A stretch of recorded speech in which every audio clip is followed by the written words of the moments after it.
ততই কিন্তু আমাদের সম্মান নষ্ট হবে, পশ্চিমবঙ্গ বিধানসভার সম্মান নষ্ট হবে। মাননীয় সদস্য বারবার মনে রাখতে হবে।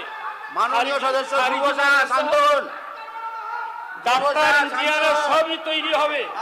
আমি মাননীয় মন্ত্রীকে অনুরোধ করছি, মাননীয় মন্ত্রীর কাছে আমি বিনয়ের সঙ্গে দাবি করছি, আপনি আসুন, এই প্রতিষ্ঠানগুলো দেখুন।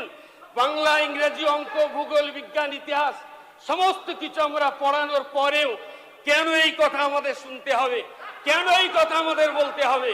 সমস্ত শিক্ষা ব্যবস্থার সঙ্গে আমাদের শিক্ষা ব্যবস্থা, এই খারিজি মাদ্রাসা থেকে পাশ করা ছেলে তারাও একটা দিন ভালো ডাক্তার হচ্ছে, মাস্টার হচ্ছে, ইঞ্জিনিয়ারও হচ্ছে।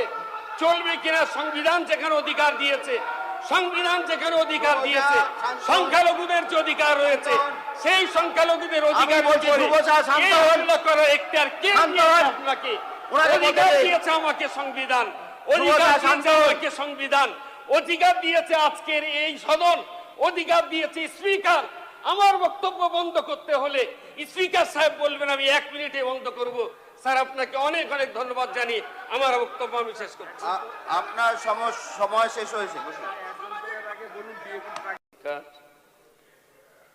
অসংখ্য ধন্যবাদ আপনাকে এবং সদরে যারা আছেন তাদেরকে আমি আন্তরিক শ্রদ্ধা নিবেদন করছি। আমি হাড়োয়া বিধানসভা থেকে নির্বাচিত বিধায়ক, তো হাড়োয়াবাসীর প্রতি আমার আন্তরিক শ্রদ্ধা, ভালোবাসা, স্নেহ জ্ঞাপন করছি। বাজেট নিয়ে বলবার মতো ঠিক উপযুক্ত পড়াশোনা আমার নয়, যেহেতু আমি ইকোনমিক্সের স্টুডেন্ট নই। তো বাজেট নিয়ে মন্তব্য করতে গেলে, চর্চা করতে গেলে ঠিক ততটা পড়াশুনো না থাকার কারণেও আজ কয়েকদিন ধরে এখানে যে সমস্ত যোগ্য এবং বিজ্ঞ মানুষেরা যারা বাজেটের উপরে আলোচনা করেছেন, তাদের অনেকের বক্তব্যের মধ্য দিয়ে আমি অনেকটাই সমৃদ্ধশীল। তাদের বক্তব্য শুনতে পেরে আমি নিজেকে গর্ববোধ করছি। তো পাশাপাশি যেহেতু বাজেট নিয়ে কথা বলা, তো মন্ত্রী মহোদয় একটা কথা বলেছিলেন যে প্রত্যেকটা বিধানসভা এরিয়াতে একটা করে মিনি অডিটোরিয়াম করা হবে। তো আমি যে হাড়োয়া থেকে এসেছি, এই হাড়োয়া শুধুমাত্র একটি প্রশাসনিক এলাকা নয়, এটি সম্প্রীতির ঐতিহ্য এবং মানবিক মূল্যবোধের এক উজ্জ্বল নিদর্শন। এখানেই অবস্থিত রয়েছে প্রায় 600-700 বছরের প্রাচীন হাড়োয়ার পীর সৈয়দ আব্বাস আলী গাজী রহমতুল্লাহ আলীর মজার শরীফ। তো সেটা শুধুমাত্র মুসলিম নয়, সকল ধর্মের মানুষ তাদেরই আনাগোনা। তো এই হাড়োয়া বিধানসভায় যে অডিটোরিয়ামটা হবে, সেটা যদি ওনার নামকরণে স্মৃতি অঙ্কিত হয়, তাহলে হাড়োয়াবাসীর প্রতিনিধি হিসাবে আমি এবং সবাই আমরা খুশি হব।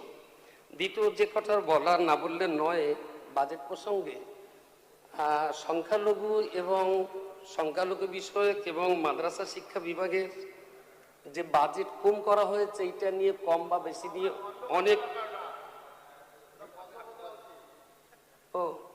অনেকে বলছেন যে ওটা বন্ধ হওয়া উচিত।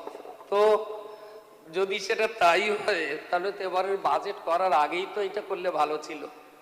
বাজেটে যখন রয়েই গেছে এবং এর যখন মন্ত্রী আছে, আমাকে একটু বলতে দিন প্লিজ, এর যখন আমাদের মন্ত্রী সাহেব এখানে রয়েছেন, তো আমি তাকে অনুরোধ করছি 2165.42 কোটি টাকা যেটা এই বাজেটে পাস হয়েছে, বাজেট বেশি হলেই যে উন্নতি হবে আর বাজেট কম হলে যে উন্নতি মোটেই হবে না, আমি তা বিশ্বাস করি না। আমি বিশ্বাস করি আসলে যদি কারোর উন্নয়নের সদিচ্ছা থাকে, অল্প বাজেটের মধ্য দিয়েও উন্নয়ন ঘটানো যায়।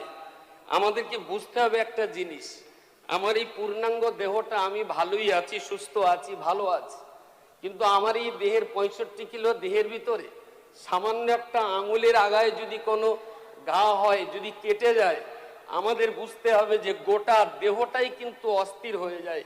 সুতরাং পশ্চিমবঙ্গের কম বেশি 9 কোটি মানুষ, ভারতবর্ষের আমরা 140 কোটি মানুষ, এই বাউন্ডারিতে আমরা যারা বসবাস করছি, আমাদের সবাই যদি সুস্থ থাকে, তাহলে আমাদের দেশ, আমাদের বাংলা সবটাই সুস্থ থাকবে।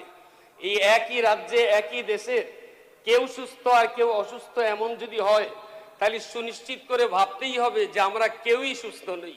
সুতরাং আমি, মন্ত্রী মহোদয় এখানে রয়েছেন, আমি তার দৃষ্টি আকর্ষণ করে শুধু এতটুকুই কথা বলতে চাইছি যে একটা সুস্থ দেহ রাখার জন্যে সংখ্যালঘু মানেই অনেকে মনে করেন যে শুধু মুসলিম, এটা নয়।